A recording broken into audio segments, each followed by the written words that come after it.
berjalan dalam firman-Mu, hatiku siap.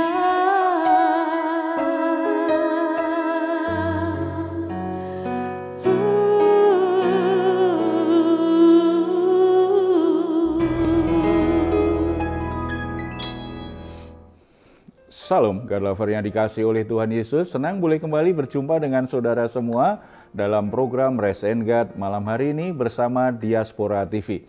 Setelah melewati berbagai kesibukan sepanjang hari ini, mungkin ada situasi tertentu yang membuat jiwa saudara menjadi letih lesu dan berbeban berat.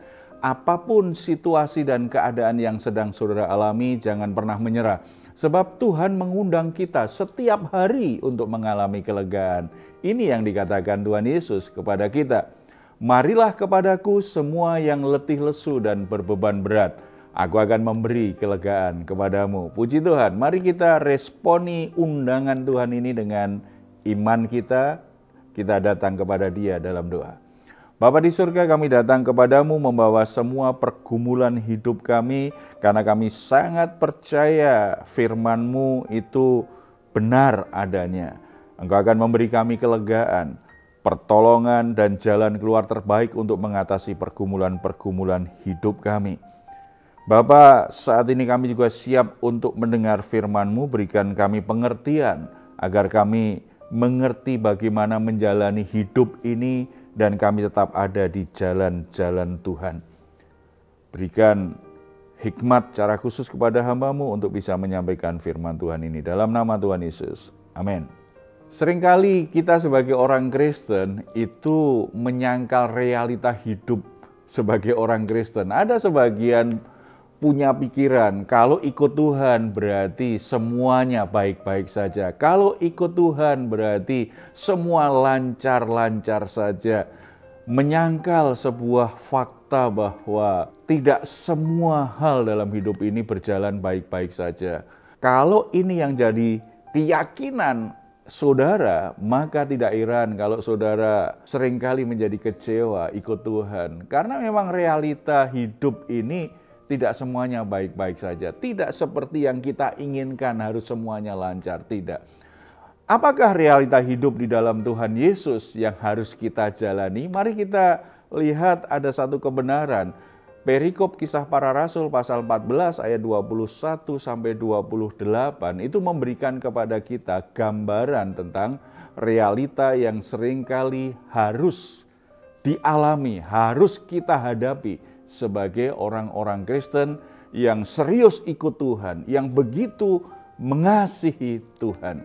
Kita akan baca ayat 22 saja. Kita akan baca bersama-sama. Di tempat itu mereka menguatkan hati murid-murid itu dan menasehati mereka supaya mereka bertekun di dalam iman dan mengatakan bahwa untuk masuk ke dalam kerajaan Allah kita harus mengalami banyak sengsara. Coba perhatikan bagian akhir tadi. Untuk masuk ke dalam kerajaan Allah, kita harus mengalami banyak sengsara. Di sini Paulus tidak menyembunyikan kenyataan yang harus dilalui oleh orang-orang yang percaya kepada Tuhan Yesus, orang-orang yang mengasihi Tuhan. Bahwa untuk masuk ke dalam kerajaan Allah harus menempuh jalan yang tidak mudah. Tetapi jalan yang tidak mudah itu bertujuan untuk menghasilkan manusia yang tangguh dan sampai kepada tujuan Tuhan. Bahkan dalam perumpamaan yang lain Tuhan Yesus berkata bahwa untuk ikut Tuhan itu harus melalui jalan yang sempit. Nah, namanya sempit berarti kan tidak mudah untuk dilalui. Itu realita hidup Kristen itu ada kalanya memang kita harus melewati jalan sengsara.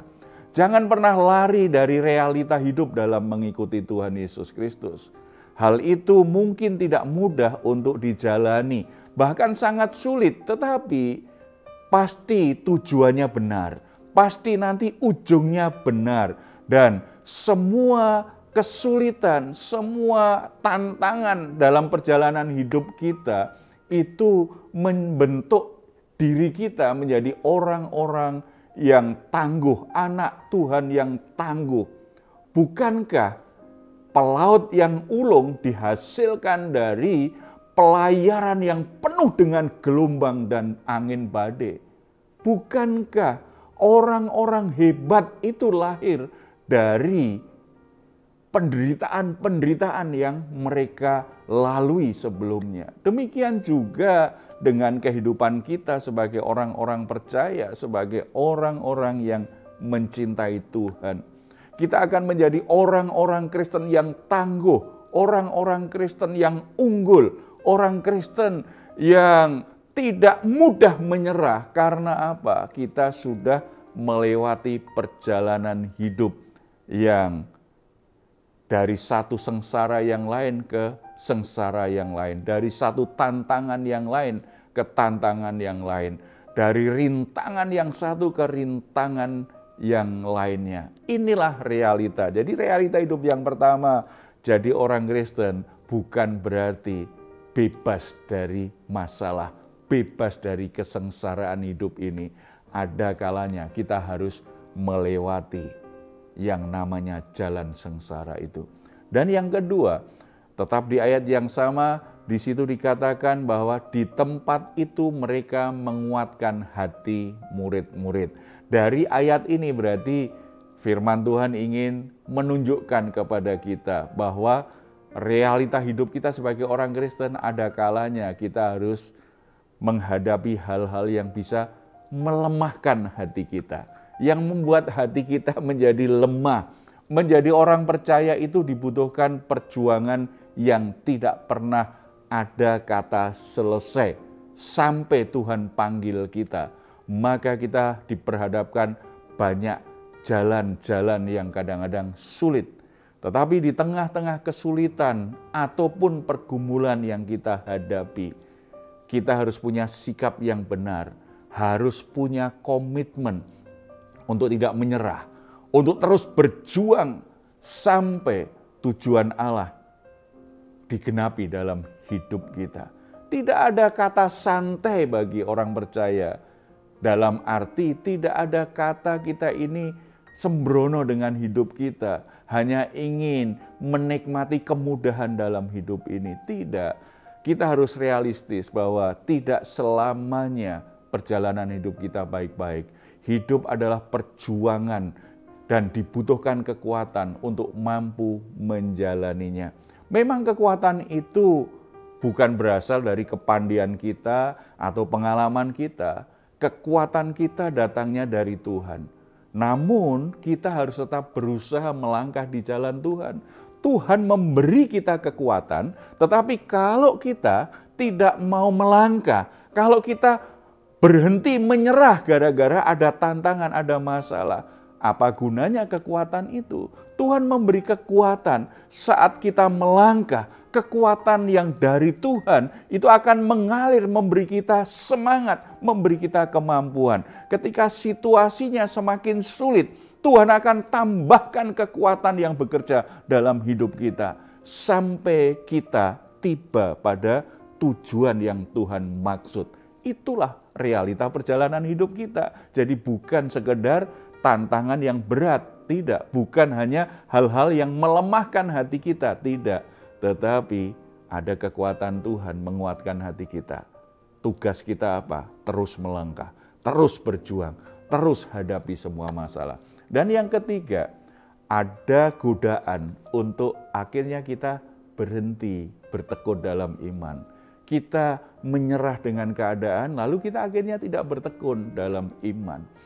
Memang tidak bisa dipungkiri bahwa kadangkala bahkan seringkali realita hidup yang kita hadapi tidak hanya punya banyak tantangan dan masalah, tetapi seringkali mengecewakan. Dan kalau perasaan kecewa itu terkait dengan seseorang, itu lebih berat lagi. Tetapi apapun yang mengecewakan, kita harus berani dan mampu untuk mengatasinya. Itu bisa menjadi sarana sebenarnya, hal-hal yang membuat hati kita jadi lemah, iman kita jadi lemah, tantangan, kesulitan. Itu sebenarnya bisa menjadi sarana kita tetap tekun di dalam iman kepada Tuhan Yesus Kristus. Makanya Rasul Paulus berkata, aku menasihati mereka supaya mereka bertekun di dalam iman. Perlu nasihat, perlu motivasi, perlu ada orang-orang yang menyemangati kita.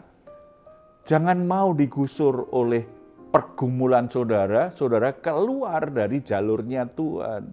Jangan biarkan masalah, tantangan, dan pergumulan hidup itu iman kita menjadi lemah. Karena apa? Kita justru menjauhkan diri dari persekutuan. Kita menjauhkan diri dari orang-orang yang lebih dewasa secara iman dari kita.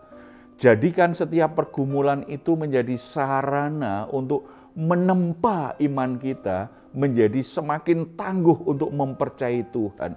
Pengalaman-pengalaman berat itu akan membuktikan bahwa Tuhan memang layak untuk kita percayai.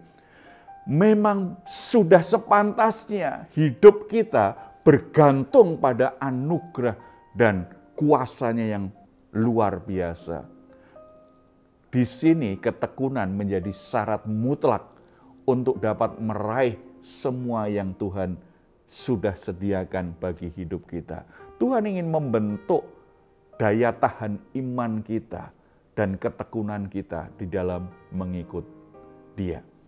Karena realita kehidupan dalam mengikut Tuhan Yesus ternyata tidak seperti yang kita harapkan, tidak selalu seperti yang kita pikirkan, tidak selalu seperti yang kita pahami. Maka kita harus menjaga hati dan iman kita supaya kita tidak mudah menyerah dengan penderitaan, supaya kita tidak mudah kalah dengan tekanan, supaya kita tidak jatuh dalam godaan yang melemahkan iman kita. Saudara-saudara, mungkin saat ini ada situasi tertentu yang melemahkan imanmu. Ada keadaan tertentu yang mengecewakan engkau. Bahkan mungkin ada di antara saudara yang mulai ragu dengan Tuhan. Mulai ragu apakah pilihan yang tepat kalau aku setia, kalau aku melayani Tuhan. Mungkin ada yang memang mengalami kekecewaan ikut Tuhan, apapun situasinya. Tetapi biarlah kebenaran firman Tuhan kembali menyadarkan kita, mengingatkan kita. Memang itulah realita hidup. Tidak hanya orang yang setia dan mengasihi Tuhan kan yang punya masalah. Tidak hanya orang yang setia melayani, orang mengalami yang namanya sengsara atau penderitaan. Semua orang yang hidup di dunia ini, karena kita tinggal di dunia yang sudah rusak oleh dosa, dikelilingi orang-orang yang tidak sempurna, maka ada situasi dan keadaan tertentu yang kadang-kadang memang mengecewakan, kadang-kadang membuat kita terluka, membuat kita jadi menderita. Itu realita hidup di dunia ini.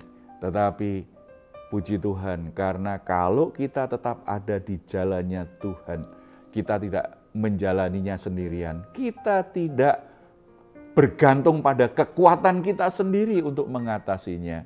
Tetapi ada anugerah, ada kuasa Tuhan yang memampukan kita untuk melewatinya. Bahkan oleh kedaulatannya yang tidak terbatas, Tuhan akan bisa menjadikan hal-hal yang buruk sekalipun akhirnya menjadi kesempatan bagi kita untuk naik, untuk semakin berhasil, untuk semakin mengalami janji-janji Tuhan yang luar biasa. Oleh sebab itu, jangan menyerah.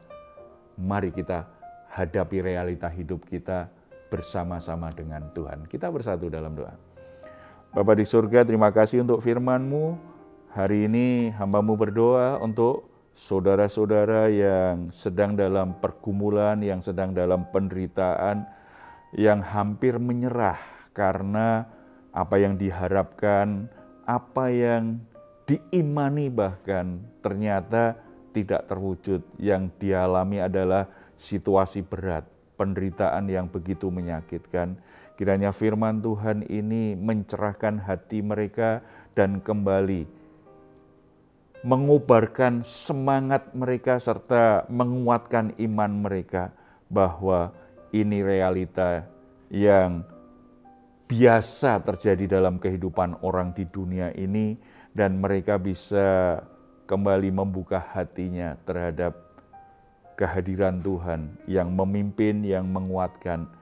Tuhan kuatkan hati mereka, Tuhan berikan hikmat dan ketenangan di jiwa mereka, dan Tuhan arahkan langkah-langkah hidup mereka untuk menemukan jalan keluar yang dari Tuhan. Biarlah di balik penderitaan yang dialami anak-anak-Mu, kemuliaan-Mu dinyatakan, kebesaran-Mu dipuji dan dimuliakan. Dalam nama Tuhan Yesus. Amin. Jika saat ini saudara atau keluarga sedang mengalami pergumulan dan membutuhkan dukungan doa, di layar saudara ada nomor telepon yang bisa saudara hubungi. Tim doa kami akan mendukung saudara di dalam doa. Silahkan jika saudara ingin memberikan komentar, tuliskan komentar saudara di ruang komentar yang ada di channel Diaspora TV.